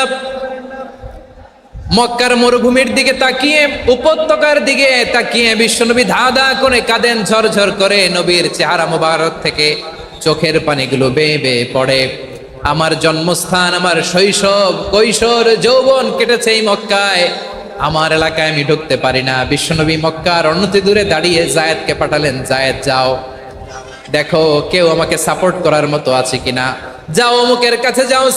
জায়েদ গেলেন, তারাও প্রত্যাখ্যান করে ফিরিয়ে দেয়। বিশ্বনবী বললেন যাও অমুক লোকের কাছে যাও, তিনিও প্রত্যাখ্যান করে ফিরিয়ে দিলেন। কেউ বিশ্বনবীকে আশ্রয় দিতে রাজি হয় না। নিজ জন্মভূমিতে বিতাড়িত বিশ্বনবী, সর্বশেষ বিশ্বনবী বললেন যাও মুতঈম ইবনে আদির ঘরে যাও। মুতঈম ইবনে আদি মুশরিক, তার কাছে যাও। গেলেন, মুতঈম ইবনে আদি রাজি হয়ে গেল। সুবহানাল্লাহ বলেন। দেখেন, অনেক বিপদের সময়ও আমি নিজে সাক্ষী, সামাজিকভাবে, রাজনৈতিকভাবে কত ঝঞ্ঝা, কত ষড়যন্ত্র, কত কনস্পাইরেসি পাড়ি দিয়ে আমাদেরকে সামনে এগিয়ে যেতে হয়। এই শত্রুদের ভেতরেও একজনকে দাঁড় করিয়ে দেয় যে আল্লাহর কোরআনের জন্য রেডি হয়ে যায়। পড়েন সুবহানাল্লাহ। মুতঈম ইবনে আদি, আল্লাহ তার মনকে নরম করে দিলেন। মুতঈম বলে, মুহাম্মদ আমি তোমাকে আশ্রয় দিব। তার দুই ছেলেকে পাঠালেন, যাও খোলা তলোয়ার নিয়ে, স্কট দিয়ে, গার্ড অফ অনার দিয়ে মোহাম্মদকে মক্কায় ঢুকাও, আর বলো আমি আমান দেব। আমান কি দিব? আমান মানে সিকিউরিটি, নিরাপত্তা। সিকিউরিটি ছাড়া, আমান দেওয়া ছাড়া কেউ থাকতে পারতো না মক্কায়। দুই ছেলে বিষ্ণু ইসা ইসলামকে নিয়ে আসলো। নবী কাবার চারদিকে তাওয়াফ করলেন, নামাজ পড়লেন। আবু জাহেল, উতবা, শাইবা, ওয়ালিদ ইবনে মুগীরা সবাই দেখে, কেউ কিছু করতে পারে না। কারণ মুতঈম ইবনে আদি ঘোষণা দিয়েছেন আমি মুহাম্মদকে আমান দিয়েছি, মুহাম্মদের গায়ে যেন কেউ স্পর্শ না করে। আওয়াজ করে পড়েন সুবহানাল্লাহ। নবীর এই বিপদকালে মুহূর্তে মুতঈমের হৃদয়টারে নরম করে দিল কে? আচ্ছা, লালমনিরহাটের ভাইয়েরা বলেন, এই মুতঈম কি মুসলিম ছিল না মুশরিক? সবাই বলতে হবে মুসলিম না মুশরিক? তাহলে মুশরিকের কাছ থেকে নবী পলিটিক্যাল অ্যাসাইলাম, আধুনিক রাষ্ট্রবিজ্ঞানের ভাষায় পলিটিক্যাল অ্যাসাইলাম যেটাকে বলে, রাজনৈতিক আশ্রয়, ওনার আমান বা নিরাপত্তার এই ঘোষণায় তিনি মক্কায় ঢুকলেন। যতদিন নিরাপত্তা ছিলেন। মুতিম যখন মারা গেল, বিষ্ণু ইসলাম হিজরত করে মদিনায় চলে গেলেন। সুবহানাল্লাহ। কিন্তু মুতিম যে বিশ্বনবীর উপকার করছে এটা বিশ্বনবী ভুলে নাই। আমাদের অনেকে আছে উপকার করার পরে আর খেয়াল থাকে না, খাওয়ার পরে গলা দিয়ে নামলে আর খেয়াল থাকে না। এরকম আছে না নাই? আমার নবী ভুলে নাই। বদরের প্রান্তরে 70 জন কাফেরকে যখন বন্দী করে বিশ্বনবীর সামনে হাঁটু গেড়ে দাঁড় করানো হলো, বসানো হলো, 70 জন কাফের। কয়জন? বিশ্বনবী তাদের দিকে তাকিয়ে বললেন, সহিহ বুখারীর বর্ণনা, লাউ কানাল মুতঈম ইবনে আদি হাইয়ান সুম্মা কাল্লামানি হাউলা ইন্নাতনা লা তারাকতুহুম লাহু। বদরের প্রান্তরে 70 জন বন্দী কাফিরের দিকে তাকিয়ে আমার নবী বললেন, আজকে মুতঈম ইবনে আদি যদি বেঁচে থাকতো আর তোমাদের 70 জনের ব্যাপারে যদি মুতঈম এক বাক্যে একটা সুপারিশ করত, তার সম্মানে আজকে তোদের সবাইকে আমি মাফ করে দিতাম। সুবহানাল্লাহ নাই? ওই যে চিল্লাচিল্লি যে কথা বোঝে নাই, কোন জিনিস মিস করছে ওরা নিজেরাও বোঝে নাই। বিশ্বনবী মুতঈমের এই সাহায্যের কথা বলে নাই। 70 জন মুশরিক হাঁটু গেড়ে বসা, নবী চাইলে এখনই এক্সিকিউশন অর্ডার দিতে পারে। তিনি বললেন, আজকে যদি মুতঈম বেঁচে থাকতো আর মুতঈম যদি তোদের জন্য সুপারিশ করতে, এই আবর্জনাগুলোর ব্যাপারে সুপারিশ করতে, আমি মুহূর্তেই তোদেরকে এমনি মাফ করে দিতাম। এবার বলেন, ইসলাম কি ন্যারো মাইন্ডেড না ব্রড মাইন্ডেড? শুধু তাই নয়, যাকে যে সম্মান দেয়ার আমার নবী দিতেন, হোক আস্তিক হোক নাস্তিক, হোক মুসলিম হোক অমুসলিম। বিষ্ণু ইসলাম যখন রোমান সম্রাটের কাছে চিঠি লিখেছেন, আমার প্রিয় লালমনিরহাটের ভাইরা, অল্প কয়েক মিনিট কয়েকটা জরুরি কথা বলবো, এদিকে তাকান, এদিকে তাকান। রোমান সম্রাটের কাছে বিশ্বনবী যখন চিঠি লিখলেন মিন মুহাম্মদ রাসূলিল্লাহ ইলা হিরাকলা আযীমির রোম। মুহাম্মদের পক্ষ থেকে হিরাক্লিয়াসের কাছে, যিনি হচ্ছেন আযীমির রোম। এটা নবী নিজ থেকে বানায় লিখছেন, অতিরিক্ত সম্মান দিয়ে। কোন রাষ্ট্রপ্রধান যখন আসে তাদেরকে আমরা কি বলি জানেন? তার নামের শেষে HE এটা লিখতে হয়, H.E. মানে হিজ এক্সেলেন্সি। কি লেখে? হিজ এক্সেলেন্টি, অথবা ইউর হাইনেস, ইউর ম্যাজেস্টি। দেখেন, বিশ্বনবী সাল্লাল্লাহু আলাইহি ওয়াসাল্লাম সব নবীদেরও নবী। তিনি একজন মুশরিক খ্রিস্টান সম্রাট, রোমান সম্রাটের কাছে চিঠি লিখতে যায়, লিখতেছে ইলা হিরাকলা আযীমির রোম।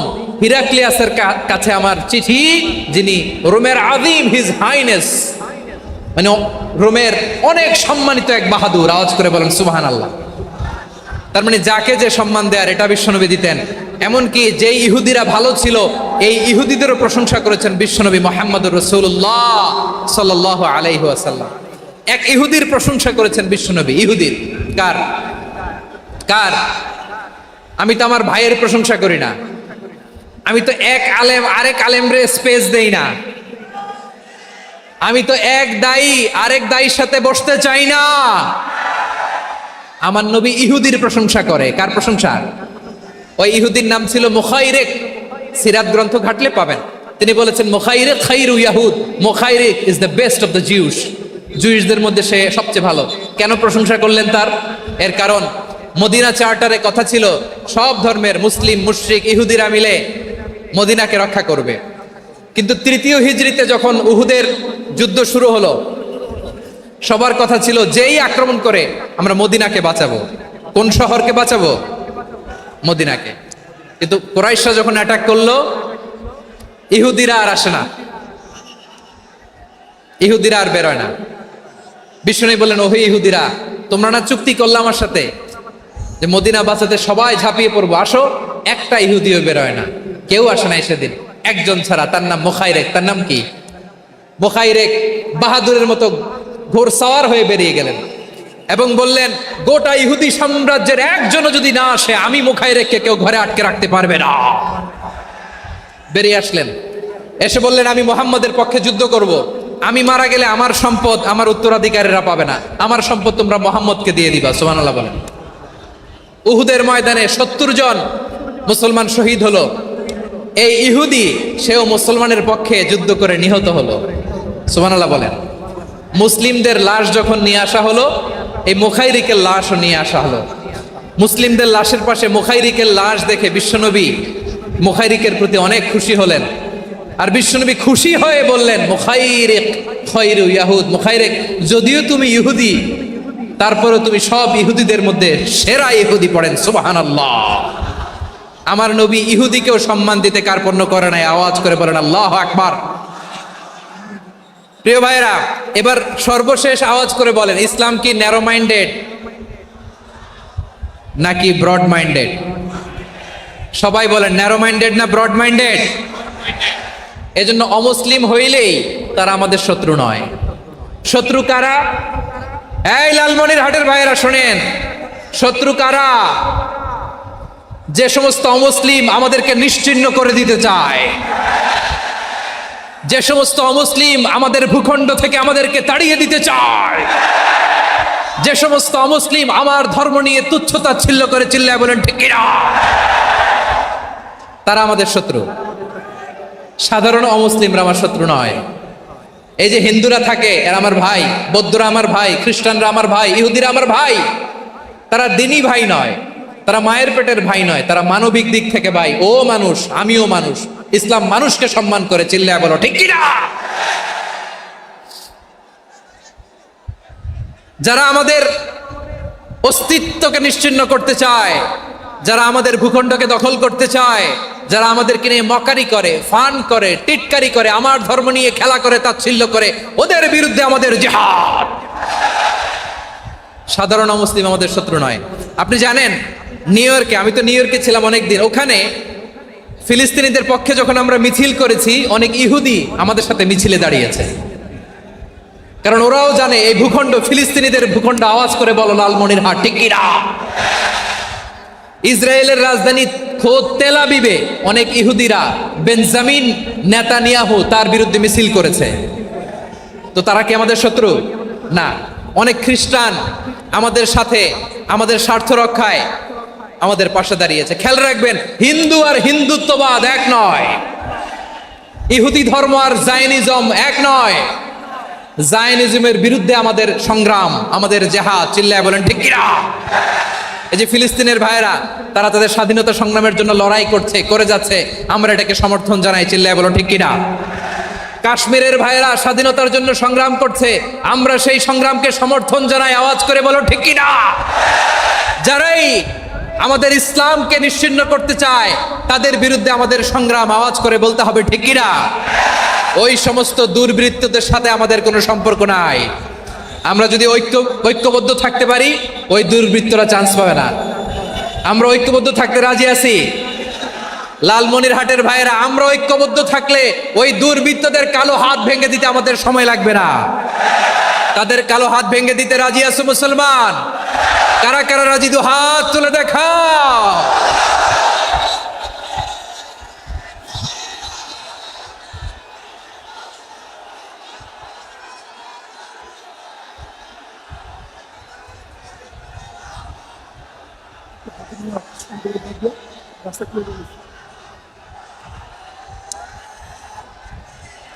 আমার প্রাণ প্রিয় লালমনিরহাটের ভাইরা, শত্রু কাফের আর অশত্রু কাফেরের মধ্যে পার্থক্য আছে না নাই? আবু তালেবও মুশরিক, আবু জাহেলও মুশরিক, কিন্তু দুই মুশরিকে পার্থক্য আছে না নাই? আবু তালেব নবীর চাচা, মুশরিক, মারা গিয়েছে মুশরিক অবস্থায়, কিন্তু আজীবন আমার নবীকে আগলে রেখেছে, আমার নবীকে সাপোর্ট করেছে, ভালোবেসেছে। আবু জাহেলও মুশরিক, মারা গিয়েছে মুশরিক হিসেবে, আজীবন আমার নবীর বিরুদ্ধাচারণ করেছে। আবু জাহেলের শক্তি, সামর্থ্য, স্ট্র্যাটেজি, প্ল্যান সব আমার নবীর বিরুদ্ধে ছিল। আবু জাহেলের কারণে একটা দিন শান্তিতে আমার নবী মক্কায় ঘুমাতে পারে নাই, চিল্লায় বলেন ঠিক কিনা। এজন্য রব্বুল আলামিন বলেন, লা ইয়ানহাকুমুল্লাহু আনিল্লাযীনা লাম ইউকাতিলুকুম ফিদ-দীন ওয়া লাম ইখরিজুকুম মিন দিয়ারিকুম আন তাবাররুহুম ওয়া তুকসিতু ইলাইহিম ইন্নাল্লাহা ইউহিব্বুল মুকসিতিন। আল্লাহ বলে, গোলামেরা শোনো শোনো, যে সমস্ত অমুসলিম তোমাদের সাথে ধর্মযুদ্ধে লিপ্ত হয় না, তোমাদের বিরুদ্ধে যে সমস্ত অমুসলিম অস্ত্র ধরে না, যে সমস্ত মুসলিম তোমাদেরকে তোমাদের জন্মস্থান থেকে ভূখণ্ড থেকে তাড়িয়ে দেয় না, তাদের সাথে ভালো আচরণ করতে আমি আল্লাহ নিষেধ করি নাই, তাদের সাথে সদাচরণে কোনো নিষেধাজ্ঞা নাই, বরং তাদের সাথে সদাচরণ করো, এটাই আমি আল্লাহ চাই। তাহলে আমার যে অমুসলিমরা আমাদের সাথে শত্রুতা করে না, তুচ্ছতাচ্ছিল্য করে না, আমাদের ভূমি থেকে আমাদেরকে উচ্ছেদ করতে চায় না, আমাদের বিরুদ্ধে অস্ত্র ধরে না, ওই অমুসলিম ভাইদের সাথে আমাদের কোনো দ্বন্দ্ব আছে, কোনো বিরোধ আছে? বরং আছে ভালোবাসা। বরং আছে কি? এই ভালোবাসা দিয়ে আমরা বিশ্ব জয় করব। রাজি আছো মুসলমান? আমাদের পুঁজি ভালোবাসা। আমাদের পুঁজি কি? এবার আওয়াজ করে বলেন আমার এই পুরো আলোচনা থেকে, the religious coexistence, peaceful coexistence, শান্তিপূর্ণ সহাবস্থান, কমিউনাল হারমোনি, এই সাম্প্রদায়িক সম্প্রীতি, এই আলোচনা থেকে কি বুঝলেন? ইসলাম কি ন্যারো মাইন্ডেড না ব্রড মাইন্ডেড? এই ব্রড মাইন্ডেড হৃদয় নিয়ে ভালোবাসা দিয়ে আমরা বিশ্ব জয় করতে চাই। রাজি আছেন? আল্লাহ কবুল করুক। আমরা সবাই পড়ি আমিন। লালমনিরহাটের জেলা স্টেডিয়ামে আমার প্রিয় মায়েরা বোনেরা, আপনাদের জন্য একটা হাদিস বলে শেষ করব। বিশ্বনবী বলেন, আমার মায়েরা খেয়াল করে শুনুন, বিশ্বনবী আপনাদের উদ্দেশ্য করে বলেন, আল মারআতু ইযা সাল্লাত খামসাহা ওয়া সামাত শাহরাহা হাফিজাত ফুরুজাহা আতাআত বা'লাহা ফালতাদখুল মিন আইয়ি আবওয়াবিল জান্নাতি শাআত। বিশ্বনবী বলেন, ও রমণীরা, ও নারীরা, যে সমস্ত নারী এই চারটা কাজ করবে, এই চারটা কাজের গ্যারান্টি দিবে, তাদেরকে জান্নাতের 8টা দরজার গ্যারান্টি দেয়া হবে। কি চারটা কাজ? 1 নাম্বার, আল মারআতু ইযা সাল্লাত খামসাহা, যে নারী 5 ওয়াক্ত নামাজ পড়ে। কি করে? জেলা স্টেডিয়ামে অবস্থানরত আমার নারীরা বোনেরা, বিশ্বনবী আপনাদেরকে 4টা কাজের কথা বলেছেন, খুব বেশি না। 4টা করলে 8 জান্নাতের দরজা সব খোলা। কোনটা দিয়ে যাবে? যেটা দিয়ে মনে চায়। 1 নাম্বার 5 ওয়াক্ত নামাজ। আমার বোনেরা জোহরের নামাজ পড়তে পড়তে এটা আসরে নিয়ে যায়, আসর পড়তে পড়তে এটা মাগরিবে নিয়ে যায়। এরকম আসরা নাই? লালমনিরহাটে হয়তো নাই। আমার বোনেরা এটা করবেন না। ইন্নাস সালাতা কানাত আলাল মুমিনিনা কিতাবাম মাওকুতা, সময় মতো পড়বেন। সামাত শাহরা, রমাদানের রোজাগুলো রাখবেন। হাফিজাত ফুরুজাহা, যে নারী তার চরিত্রকে হেফাজত করে, তার প্রাইভেট হেফাজত করে, তার লজ্জাস্থান হেফাজত করে। ও মায়েরা, আপনার এই গর্ভ যে কত দামি আপনি জানেন না। আপনার এই গর্ভ থেকে জন্মাবে আগামীর সালাহুদ্দিন আল আইয়ুবী। আপনার গর্ভ থেকেই জন্মাবে ইমাম আল মাহদি আল মুনতাজার। আপনার পেট থেকে জন্মাবে আবু সাইদের মতো বীর সৈনিক। আপনার পেট থেকে জন্মাবে মুগ্ধের মতো বীর মুজাহিদ। আপনি জানেন না কে আসবে আপনার পেট থেকে। সময়টাকে কাজে লাগান, ইসলামকে বুঝেন, মানেন, আমাদের ইসলামিক লেকচারগুলো শোনেন। আমরা যে বার্তাগুলো, ইনস্ট্রাকশনগুলো, দিক নির্দেশনাগুলো আপনাদের খেদমতে রাখি, এগুলো মেনে চলুন। আপনিই পারেন আপনার ঘরটাকে জান্নাতের টুকরা বানাতে। একটা family, it's a very big institution and you are the MD, the managing director of this institution. চিল্লায় বলেন ঠিক কিনা? চাইলেই পারেন ঘরটারে জান্নাতের টুকরা বানাতে। 5 ওয়াক্ত সালাত, রমাদানের রোজা, নিজের চরিত্রের হেফাজত, ও আতাআত বা'লাহা, স্বামীর আনুগত্য। এটাতে অনেকে ভুল করে থাকে। হায় রে আমার বোনেরা, স্বামীর আনুগত্যকে এটা নিজের অপমান মনে করবেন না। আপনার স্বামী আপনার সবচেয়ে বড় গার্ডিয়ান, তিনি আপনার সবচেয়ে ভালো চায়। নারী কখনো গার্ডিয়ানশিপের বাইরে থাকতে পারে না। হয় আপনি বাবার গার্ডিয়ানশিপের ভেতরে, বাপ না থাকলে ভাই আপনার গার্ডিয়ান, ভাই না থাকলে চাচা গার্ডিয়ান, বিয়ের পরে আপনার স্বামী আপনার গার্ডিয়ান। শরিয়া সম্মত স্বামীর আদেশগুলো আপনি মেনে চলবেন, কিন্তু শরিয়া বিরুদ্ধ কোনো আদেশ মানতে আপনি বাধ্য নয়। আওয়াজ করে বলুন সবাই ঠিক কিনা? এই 4টা কাজ যদি কোনো নারী করে, বিষ্ণুই বলেন জান্নাতের 8টা দরজা খোলা। তোমার যেটা দিয়ে মনে চায় সেটা দিয়ে জান্নাতে তুমি এন্ট্রি নিতে পারবা। আমরা এখানে লালমনিরহাটের সোহরাওয়ার্দী ময়দানে আজকে যেমন একত্রিত হতে পারলাম, আল্লাহর জান্নাতেও যেন একত্রিত হতে পারে। আল্লাহ তুমি তৌফিক দান করো।